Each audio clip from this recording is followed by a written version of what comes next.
ছোট্টবেলা থেকে আমার একটা অভ্যেস আছে, অল্প আঘাতে আমি ভীষণ কষ্ট পাই। কেউ আমার সাথে খানিকটা খারাপ আচরণ করলেই আমার ভীষণ খারাপ লাগে, আবার কেউ ভালো আচরণ করে আমি একটু ভালোবাসলেই আমি ভীষণ খুশি হই।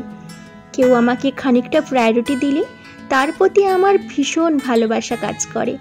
আমি যেমন খুব ছোট্ট কিছুতেই ভীষণ কষ্ট পাই, তেমনই কিন্তু ছোট্ট কিছুতেই ভীষণ আনন্দিত হয়ে ওঠে। আর আমাকে ভুলে যাওয়া যার কাছে খুব সহজ, আমি চাই সে এই মুহূর্তেই আমাকে ভুলে যাক। কারণ আমি এমন একজন যার জীবনে মিথ্যে অভিনয়ের বা মিথ্যে কোনো কিছুর কোনো দাম নেই। ভালো লাগা আর ভালোবাসার মানুষগুলোই যেন আমার চারপাশে থাকে। এটা আমার না, এটা আমাদের সবারই যাওয়া পাওয়া থাকে, কিন্তু এমনটা হয় না। পরিবেশ আর পরিস্থিতির সাথে আমাদের সবসময় মানিয়ে নিয়ে চলতে হয়।